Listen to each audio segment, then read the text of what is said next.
Yo, what is going on YouTube? It is Cons Vlogs. Yes, we're back with another video, guys. I know it's been so long. I'm gonna step into the light here. I haven't had anything interesting to share, so I was like, I'm not gonna go through the effort of putting out content that I don't think would be interesting to watch. But today, we're changing that up. I've got the POV cam here, gonna be using my phone for that. It's gonna turn out sick, okay? I love the way this looks. So until the SS gets back, we're gonna be taking out the Blackwing today, a little bit POV drive, just for a little bit, nothing crazy. It's still kind of cold out here. The tires are very slick.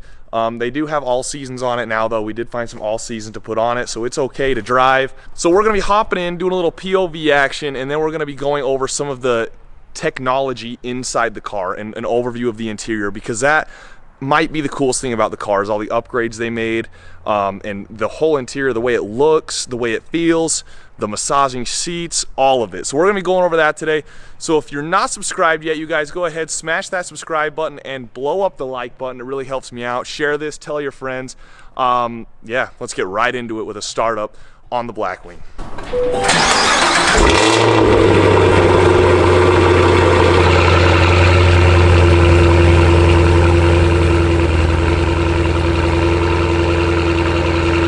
While we're letting it warm up, just take a minute, take it in. Getting that white leather, Alcantara, carbon fiber everywhere. We're gonna get into some of this, we're gonna get into some of this. There's way too much to cover to go over everything, so we're not gonna be going over everything.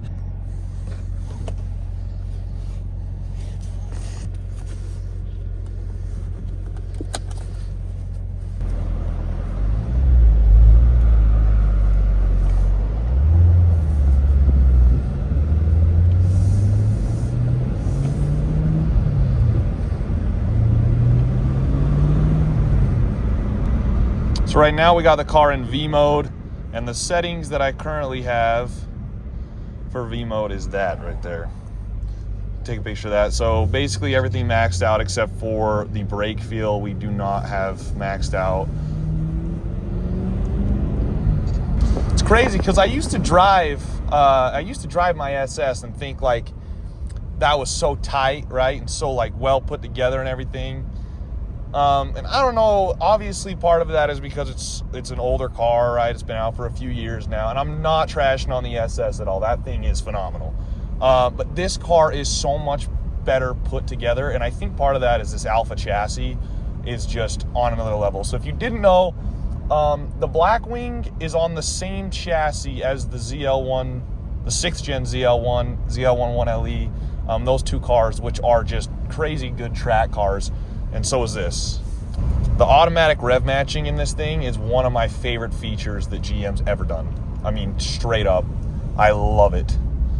It's too easy. We're gonna roll up the windows here. And again, I don't know how well the mic on my phone's gonna pick it up, but like the downshifts with that automatic rev matching it's on another level of clean, and it's crisp and it's smooth. Oh, every time. I've heard some people say that the automatic rev matching is too slow for them, that they prefer to do it themselves. I do not know what those people are smoking, because it is literally instantaneous. It revs the car up to match the RPMs before you even put it in gear. I mean, right when you take it out of gear, it guesses what gear you're gonna go into. So sometimes it's kind of annoying because it will just rev on its own before you put it in gear, obviously. But it sounds good, it's super useful. Especially going to be really useful on the track. This car will be making its way to LS Fest. Registration's not open yet, so we're hoping to have this and the LSA SS down at LS Fest. The SS will be in the Boost District booth, so if you're down there, stop by, come say hi. Car's still a little cold. You can see the oil temperature right there. It's at 144 degrees Fahrenheit right now. I'd like to get it up to at least 180. before we start doing anything serious. But I won't be doing anything too serious in today's video. It's still cold, roads are still slick. There's just no salt on the road, so that's good. So you can do that right here. There's a mode selector right where my hand is right here. And so what this mode selector does, you'll see it pop up. So we got sport, track, snow and ice, my mode. That's set up to my dad's because obviously it's his car. You can put it in tour mode as well. And so this one, it really, you can see all the options it messes with there. It really makes it quiet and a lot less pops. The throttle response is also horrible in tour mode. That is my least favorite thing about putting this thing in tour mode. It's super nice, right? Because the suspension is all loosened up. You can just cruise on it, right? But it is terrible. Like, there is a full second delay, it feels like, from when you give it throttle to when you actually feel it in the car. The shifts are a lot smoother in tour mode too. It feels like there's a lot less back pressure on the car. Yeah, so it's super nice. I'm probably gonna put in track mode right now. That is my favorite mode. Everything is pretty much maxed out for the track. We're gonna run out of gas, so we might have to make a gasoline stop in this thing. But I mean, the straight line acceleration of this car is impressive, don't get me wrong. 668 horsepower. That's no joke. That's a fast car by any standards. So it's no joke, but I think the most impressive thing to me about this car is how it handles. I mean, this is a 4,000 plus pound Cadillac that is on rails, man. I mean, as I was saying, you've got those pre-selected modes down here by the shifter. But also what you can do is this little dial right here will put your traction control in different modes.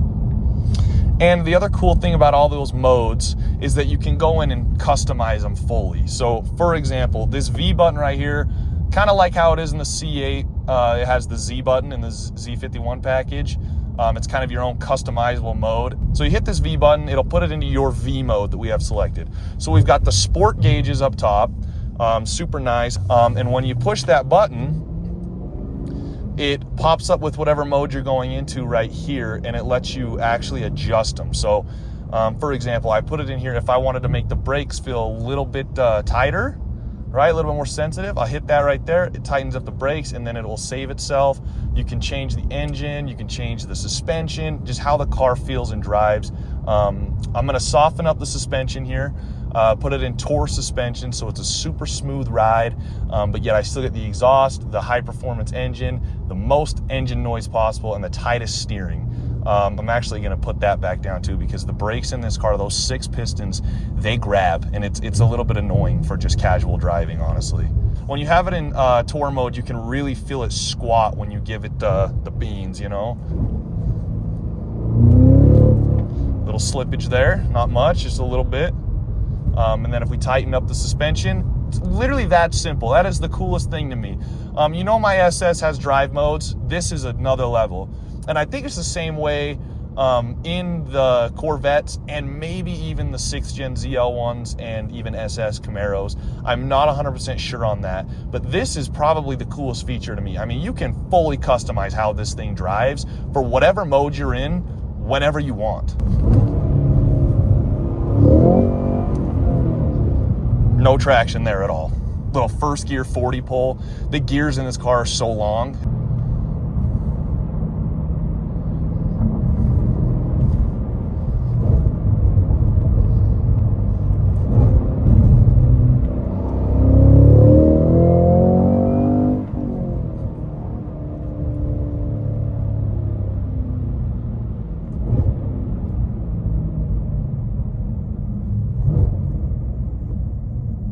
We'll set the parking brake. The parking brake's up here. I'm not a big fan of that. Usually it's down here, even on the SS, usually on the electronic ones even. But you got your heated seats, cooled seats, parking assist, hazards.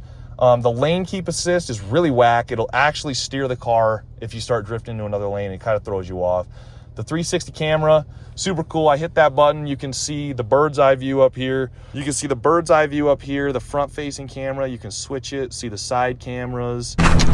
So if we just want to look at the interior of the car here, a lot of people have been asking about this really white interior. It's called Sky Cool Gray. It's not gray, okay? Don't be fooled, it's white. If there's been like color transfer here, there was a little bit, but Kodak Labs here in Utah actually ceramiced the entire interior of this car. If you guys remember when we got that done, I made a video on it. So it's well protected. It's really easy to keep clean. Just a little leather cleaner took everything off. But it's super clean now, so if you're gonna get this color interior or something that's gonna get dirty really easy like this, definitely try to get a ceramic coated, get a little bit protected. But here's the buttons down here. So that's the dial, the massaging seats. That's how you turn on the massaging seats. And then this is just your classic like seat settings. Another question we've been getting is, will the CT5 and CT5-V floor mats, all-weather floor mats, fit? You can see there they fit perfectly. We just barely had those on. But yeah, I mean, that's about it really. Everything in this car is super well put together. There's lots of carbon fiber. It looks great. It feels great, all that. I will say this, these seats, they hold you in really well. They're not as comfortable as the SS seats. Not even close. If we're taking a road trip, dude, I'm taking the SS 9 out of 10 times. Any questions you guys have? I know that there's a lot to go over on this car, and I know I just barely touched the surface, but I hope you guys enjoyed anyways. Thank you so much for watching. If you did enjoy, hit that subscribe button, hit that like button. It really helps me out, and please share it and tell your friends. Again, leave your questions, comments, and concerns. Did I miss something? Do you want to know something specifically? Leave it in a comment down below, and I will try to get to it either on the next video or I'll just reply to your comment. But thanks so much for watching again, you guys, and I'll talk to you on my next video.